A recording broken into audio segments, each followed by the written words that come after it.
Hello everyone, welcome to my channel. I'm Jordyn and welcome to a video that honestly, I'm not quite sure what exactly this is going to be. I'm picturing just kind of an informal vlog where I take you along with me for a couple of author events that are happening in my area that I'm really excited about, and I want to document my experiences with them as well as the books that I'm reading in preparation for these events. I did mention all of these authors in my May TBR, so instead of giving you the whole summary now, I'll just let you know as we're going along. But I'm starting this video now because tonight there is an event at my local library where Emily St. John Mandel is speaking and going to be signing books, and I am currently in the middle of this one. I have a little bit less than an hour of the audio of her latest book, which is Sea of Tranquility, which is actually only like 50 or 60% through the audiobook. It's a very short book. It is kind of a futuristic sci-fi, though I think some parts of it are in the past because it also has to do with time travel. To be honest, it's a little abstract and I'm struggling to follow it a little bit. I have read one other book by Emily St. John Mandel. I read Station 11.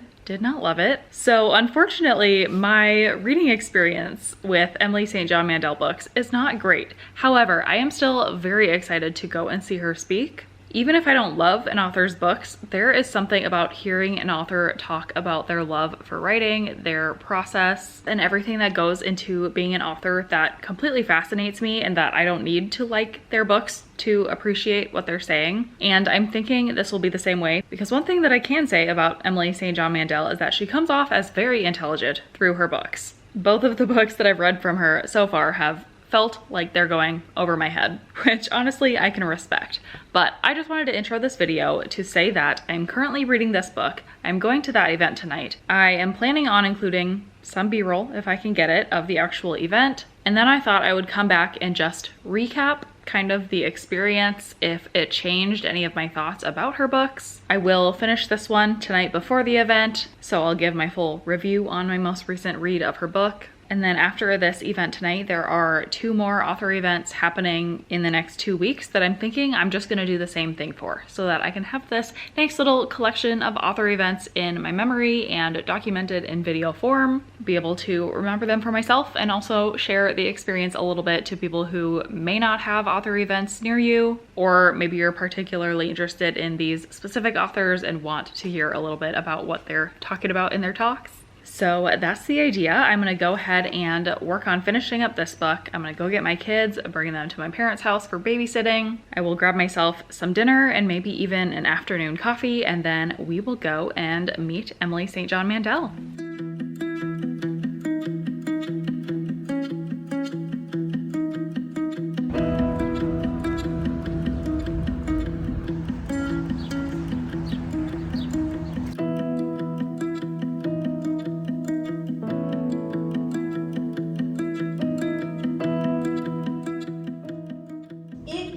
Deep honor to welcome Emily here to this stage.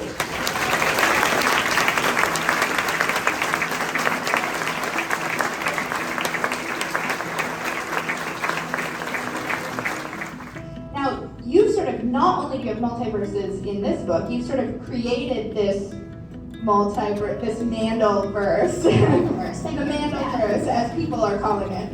I wanted to catch on because it's shorter than Emily St. John Mandel. So Mandelverse. How did that come about? Did you think that out, or? Oh, there's no plan. Yeah, where that started, very early on, I started making little links between books, honestly just because it was kind of fun. But where that really, where the crossovers and links between books really got serious was I wrote Station 11, and I just really loved the character Miranda. So I wanted to use her again, which was kind of a logistical challenge because I had killed her off in Station 11. But it's fiction, you can do anything in fiction. So I tried to set up the Glass Hotel as kind of a parallel reality. Really just to write Miranda again. I really like that character.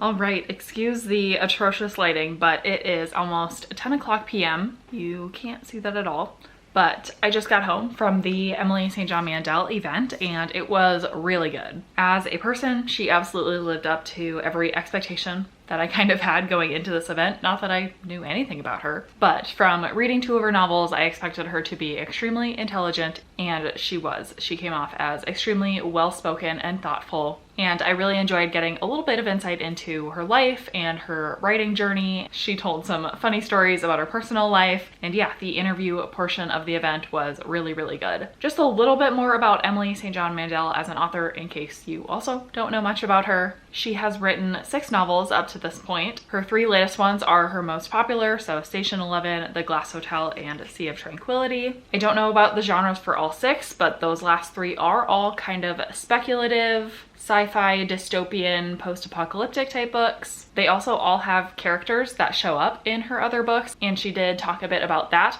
in the interview, which was really interesting. I actually didn't know that she had 3 previous books to these ones, but it sounds like her first 3 books she wrote through a smaller publishing house, and then when she wrote Station 11 in 2014, that was her kind of breakout book, really put her on the map, won a bunch of literary awards, led her to a larger publishing company. She did a really large book tour for that book, it sounds like 127 events in 14 countries. It was picked up and adapted into a miniseries, so she had a lot of success around that book. And then she wrote The Glass Hotel after that. That actually released in February or March of 2020, she said. I think she said March, which was right when the COVID pandemic hit. So she said that book release was really interesting because that book didn't get as much hype because a lot of people were talking about Station 11 because that was a book about a pandemic, and she was being reached out to a lot to speak about the pandemic that was happening in real life. And then it was in lockdown in New York City, where she lives, that she wrote Sea of Tranquility. It sounds like she was previously trying to write an autofiction book, which is like an autobiographical fiction book where the author intentionally makes the character or story really about themselves. And then the craziness of the pandemic led her to really blowing the story into something much less realistic and just a super out there speculative type book. So that definitely explains why this book is so all over the place, because it really is. And to get a little bit more into my thoughts on this book, because I did finish it actually on the way to that event, it was kind of perfect. I respect the ideas within this book. I think each individual timeline I actually could really enjoy a story about. I think it's just the fact that it combines all of them into one book, and it's such a short book that it doesn't have time to tell the story in a normal way. It just is like jumping from idea to idea, timeline to timeline. There's time travel involved. There's the theory of living in a simulation involved. There's timelines in the past. There's timelines in the future set on the moon. It's just a lot, and my brain just can't quite handle it. And I do get why people like this book and connect with it. I don't know if I quite get why so many people loved this book. Like to win the Goodreads Choice Award for Best Sci-Fi Novel of last year, for example. But I do get its appeal. I just am not a person who typically likes weird books or abstract books, and this is just that. So I unfortunately am going to rate this book 2 stars, which feels really harsh when I really did enjoy listening to the author speak so much. I did wait in line to have her sign the book for me, and this is actually the very first book I've ever gotten signed, personalized to me. I have purchased signed books from a bookstore before, and I have gone to previous author events and either had a friend who had a book signed because they were more interested in the author, or I've gotten a book signed by Karen Slaughter for a friend of mine who I knew loved the author more than me. But this is my first time having it actually personalized to Jordyn. So I will still appreciate this and kind of treasure this book, even though, again, it's not my favorite book of all time. And I don't even know if I want to pick up future Emily St. John Mandel books, because I think that scattered abstract writing style probably isn't going to work for me no matter what the plot is. But I will keep an open mind, and I will definitely continue following her on social media and promoting her to find her right readers, because I think she is a great person and I really enjoyed my event with her. So with that, I am going to leave this video for about a week, and I will be back next week to talk about my next author event.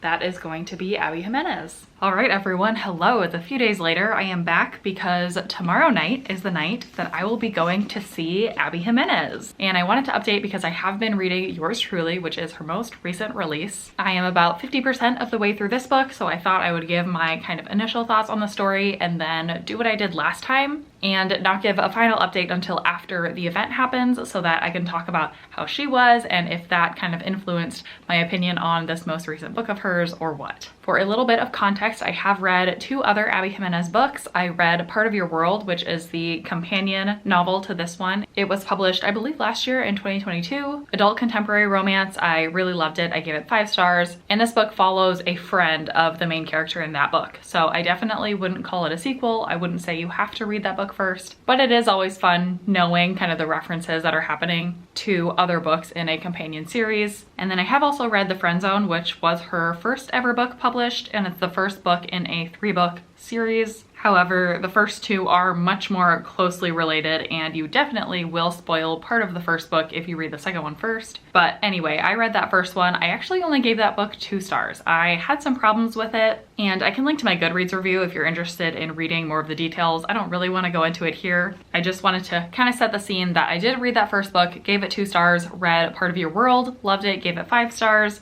and so far am really, really enjoying Yours Truly. This book so far since its release, which it's only been a few weeks, I have seen nothing but positive rave reviews, which is similar to what I saw of Part of Your World, but people are really, really loving this book, and for good reason. I'm really enjoying it too. This follows 2 main characters who both work at the same hospital. They're both doctors, and they have kind of an awkward run-in. They get kind of weird vibes from each other, but it's resolved pretty quickly when they start writing letters back and forth. And it's not the type of situation where they don't know who they're writing to. They are intentionally writing to each other. They know who each other is, so it's not like a mistaken identity thing. But it is a really cute romance trope to see long form letters written out between the main characters. And then things happen that lead them into a fake dating relationship. So this book is fun in that it does have those kind of typical rom-com-y type tropes, but it does what I've come to love Abby Jimenez for, which is also include some really important, hard-hitting emotional topics within the book as well. Our main character's brother is in a really tough medical situation, so she is dealing with that, just logistically, how her life runs, as well as emotionally, of course. And then the male main character suffers with anxiety, and so that consumes a lot of his thoughts, and his actions is kind of dealing with that. So I really love that their relationship absolutely puts their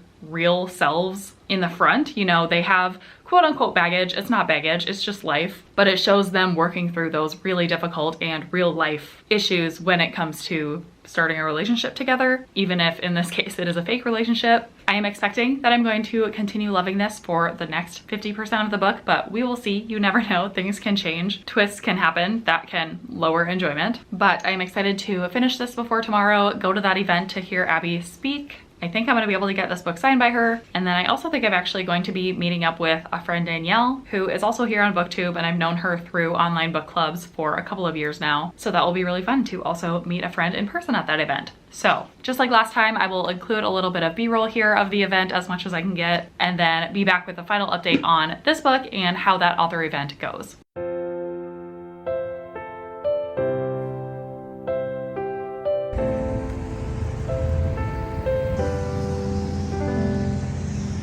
There wasn't really a lot of good jobs up where I lived. Everybody did like the LA commute, and the commute was an hour and a half each way. And I was about to have 3 babies, all in diapers. So while I was trying to figure out what we were gonna do for my job, because we couldn't afford for me to just stay home and not work, I decided to take some cake decorating classes at the local Michael's. All of my books are interconnected, so they're really fun to read in order because I love Easter eggs. I love it when you find the title of a book in in the book that you're reading, or you see previous characters or little tidbits from previous books. Are all of the dogs and animals in your books based on real dogs and animals like Stuntman Mike? No. So Tucker, the dog in the Happy Ever After playlist, my husband does have a friend with a duck trolling retriever, so I've met them before, but Tucker is just his own person. Stuntman Mike I did use as my real dog. Stuntman Mike, I did use him in the friend zone because I wanted a cute dog with like a funny name, and I knew I wanted Kristen to own a business called Doglet Nation, so I needed a doglet, and I had one, so I was like, I'll just use that one.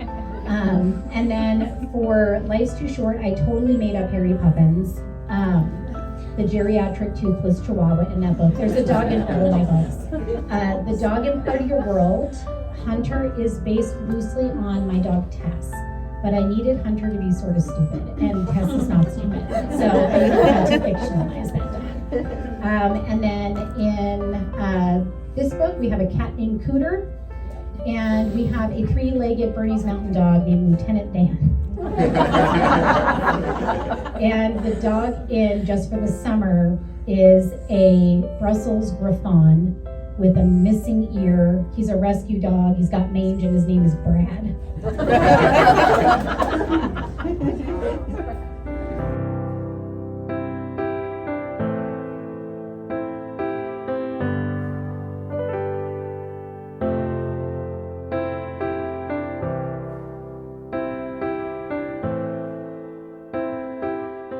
All right, I am back with another low quality, bad lighting update because I just got home from the Abby Jimenez event. It is 11:00 p.m. and I just walked in the door, just got home. The event was about 2.5 hours away from me, and it was completely worth it to drive there and hear her speak and meet her and have her sign a book and everything. Abby Jimenez is an amazing human being. Her life story is just incredible, and I can give the short version now, but obviously she told it much better, and it was really fascinating to learn about. But basically, as an adult, so she had 3 kids in 3 years, and it sounds like her third one was unplanned, and in the midst of her third pregnancy, she was working in retail, like a normal office corporate job type thing, and she lost her job unexpectedly, plus she was unexpectedly pregnant. So her and her husband are like, what are we gonna do? We can't afford for me not to work. So she started taking cake decorating classes and then eventually opened a bakery out of her home. So that was like her second career. Her first career was corporate. Her second career was baking and decorating. And in her early cake decorating bakery times, things weren't going super well.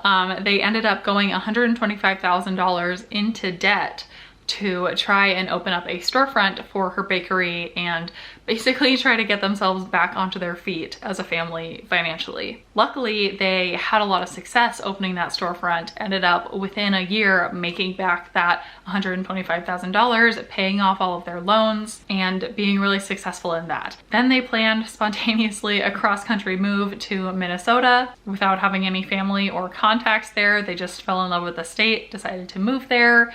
They opened 2 more bakery locations, and then at that point, it sounds like she experienced a lot of burnout and needed to find her next passion. So like, incredible story number 1. Plus, in the meantime of opening those 3 bakery locations, she was on TV shows, she won Cupcake Wars, so she became like a really great and renowned baker, and you can still visit her bakeries. They're open. They're called Nadia Cakes. I have not been to one, but it is now on my list to go to the next time I'm in the Minneapolis area. But then after that whole cake venture she got burnt out from, she then decided to dive into writing. And it is again something she kind of stumbled into, and her first book that she ever wrote was a young adult dystopian book. Started out as a story she was just telling her kids like at bedtime, and they told her she should write it into an actual book. So she did. She started querying it, and most of the feedback she got was that it was terrible, and she got nothing but rejection. However, she kept working on her craft. She decided to shift to contemporary romance as a genre, and there's an interesting story even within there of she wrote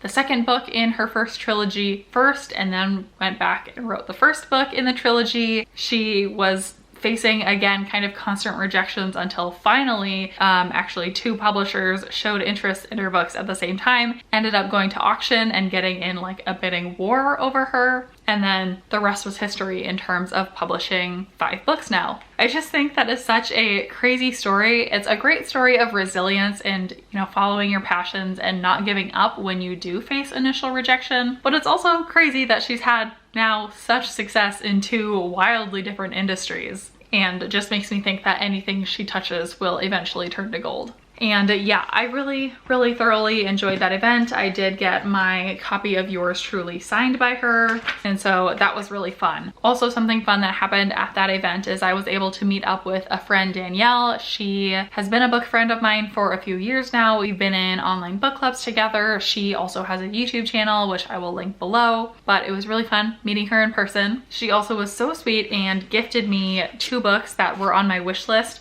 Life's Too Short by Abby Jimenez, which is the 3rd book in her first trilogy. I've only read the 1st book in that series, and I don't own any of them, so very excited to have this one and eventually get to it. And then also I Must Betray You by Ruta Sepetys, which is a, I think, young adult historical fiction book. I've heard nothing but great things about this book and this author, so I'm so excited and grateful to have those books. So thank you, Danielle, for gifting those to me, and for the wine, and for accompanying me to this event. So event was another 10 out of 10 experience.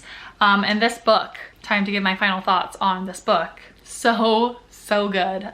Early reviews that I've seen of this book are saying it's better than Part of Your World, which I had seen nothing but rave reviews for. So when I saw people saying this book is better, I'm like, what are you saying? How is that possible? But I agree. I gave Part of Your World 5 stars. I thought it was a great story, perfectly told, but Yours Truly was better for me because I liked both characters more in this book. In the first one, I really liked the female lead, but the male love interest, he was cute, he was sweet, but he wouldn't be like my perfect love interest.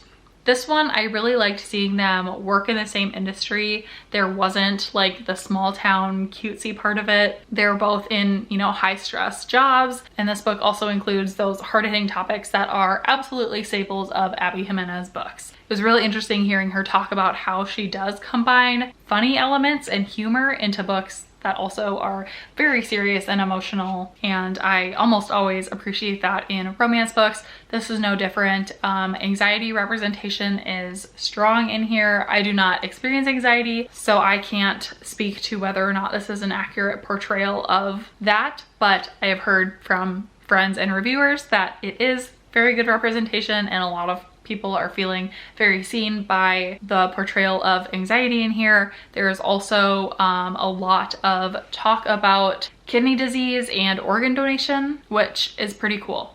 Abby Jimenez just has a way of including topics in her book that you may or may not know anything or a lot about, and making it accessible and informational for the people who don't know anything, and also relatable for the people who do experience that thing and can see themselves represented in a book. So it was just so good. 5 out of 5 stars. Highly recommend this duology of books, and I can't wait for what she puts out next. And she did share with us that she is for sure contracted to be releasing 3 more books in the next 3 years, so we can expect a lot more Abby Jimenez. So I, for one, am very excited about that, and I think a lot of other people will be too. Side note, I apologize if this whole clip is a little echoey. It's sounding echoey to me. I'm in my bedroom, but it looks a little different now that we are packing up.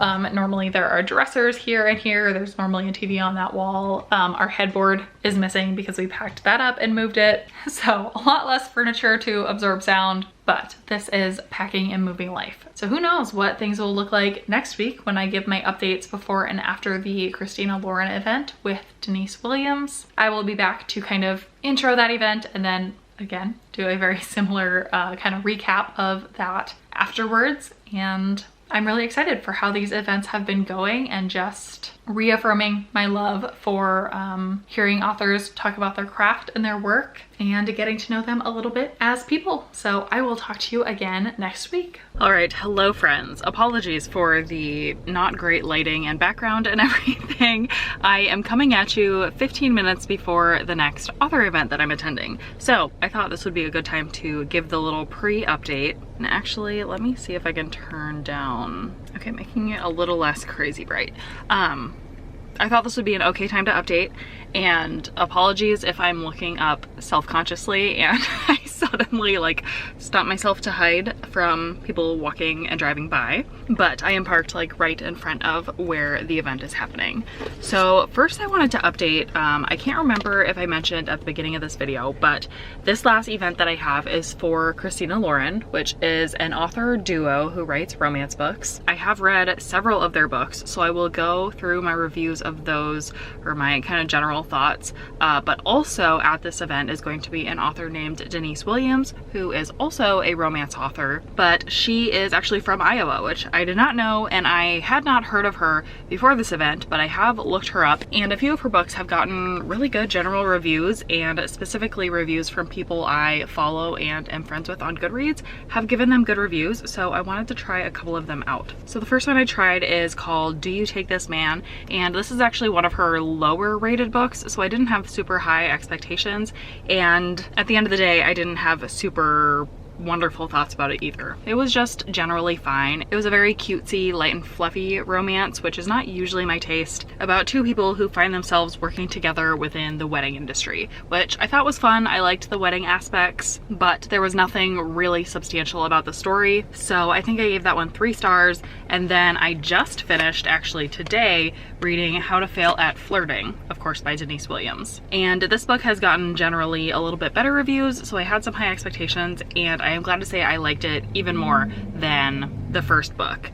This is about this girl who was previously in an abusive relationship, and there are quite a few references to that abusive relationship, so I would put a content warning on that if that is potentially triggering for you, but that has made her really cautious to go into dating again. So she kind of concocts this plan with her friends to put herself out there. They make like this list of things that she needs to do related to flirting with people and just going outside of her comfort zone. She also has a job as a professor at a university within the education department, and she's worried about the stability of that position of hers, especially once this consulting company comes in to basically evaluate all of the departments within the university and make cuts where they have to. So then one night she is putting herself out there, she's at a bar, she decides to try flirting with someone, she meets this guy, they have a great night together, and then it ends up that he is on that committee of people evaluating her department. So kind of a weird situation of like, are we crossing a line? Is this inappropriate?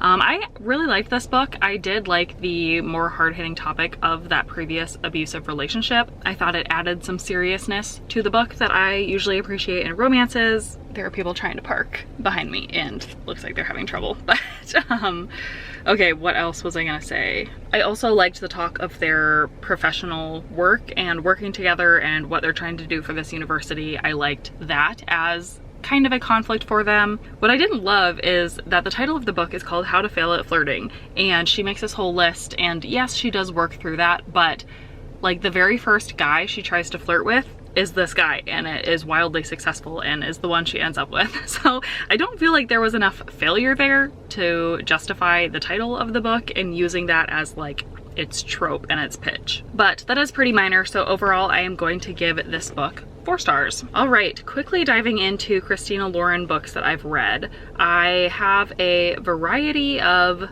thoughts. The very first Christina Lauren book that I read is The Unhoneymooners, which is one of their most popular. I gave that one 2 stars. Unfortunately, that again was just too light and fluffy for me. I didn't love it. I also didn't love Love in Other Words, which is a childhood friends to lovers and second chance romance, and the conflict that happens in that one really bothered me. It wasn't something that I think I'd be reasonably able to get over without much more of a conversation about it. And then the 2 books by them that I have liked are The Soulmate Equation, which I gave 3 stars, and actually is their latest release, is a companion novel to The Soulmate Equation. So I am excited to read that one and hopefully enjoy it more. And then my favorite by them so far is Something Wilder, which is arguably the least like romantic of the books they've written. It has some more serious topics, which again is something I enjoy. So I gave that one 4 stars. I'm very excited for this event to hear Christina Lauren talk about their writing process and also to hear Denise Williams talk a little bit. It sounds like she's mostly going to be facilitating the discussion, but hopefully she's able to talk a little bit about herself as an author too. And as part of this event, I did have to buy a ticket, and with that ticket price, I am getting a signed copy of The True Love Experiment by Christina Lauren. And I'm also gonna bring in my Denise Williams books to see if she'll sign those as well. So I'm going to head in because it is about that time, and I will come back with a check-in after the event to talk about how it went and basically wrap up this vlog that has been really fun so far.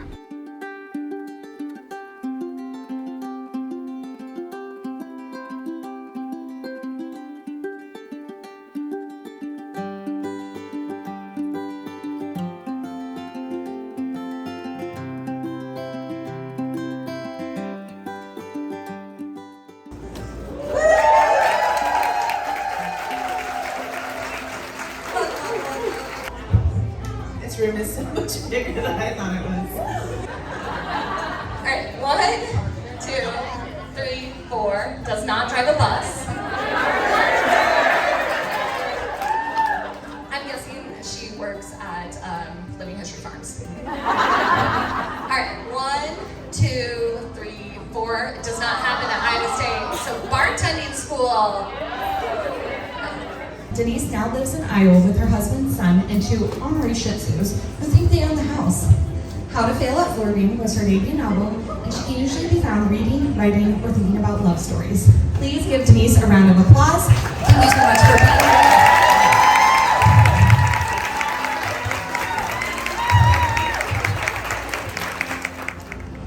So the first one, what is the status of Roomies becoming a movie? Are there any more movies?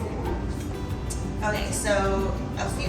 I would say a healthy number of our books have been at least optioned for development, and the ones that yes, there's a lot that we can't talk about. The ones that we can are The Honeymooners, which has been fully financed. It has a director and an olive cast. And I'll come back to that in a second. And then Roomies has also been bought by Village Roadshow, and that one we wrote the screenplay for that ourselves, which has been a really fun process. It's taken a while, but we have a great team that's very passionate about it, and they're casting it now, like actively casting it. We think we have the lead hero. But here's the thing, so you guys probably know that there's the writer's strike going on in Hollywood. And so the Screen Actors Guild and the Directors Guild are standing behind the writers, and they're basically saying we're not going to come to the table until you figure out how you're going to get the writers fair pay.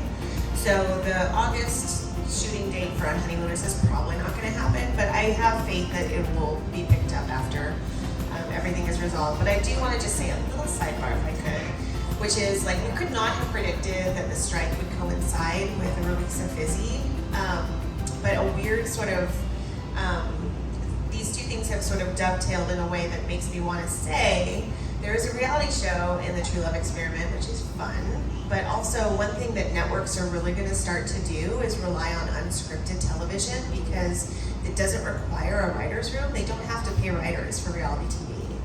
And so just be conscious of that when you guys start seeing a lot of reality programming on the networks you follow. Maybe just be conscious of how much of it you're consuming, because that actually tells networks that you don't need writers as much. And so, you know, it's this sort of unintentional thing that we did that kind of like dovetails a little bit strangely with the situation. But I just want to say that, like, be careful of what you're consuming, especially from this fall onward. So.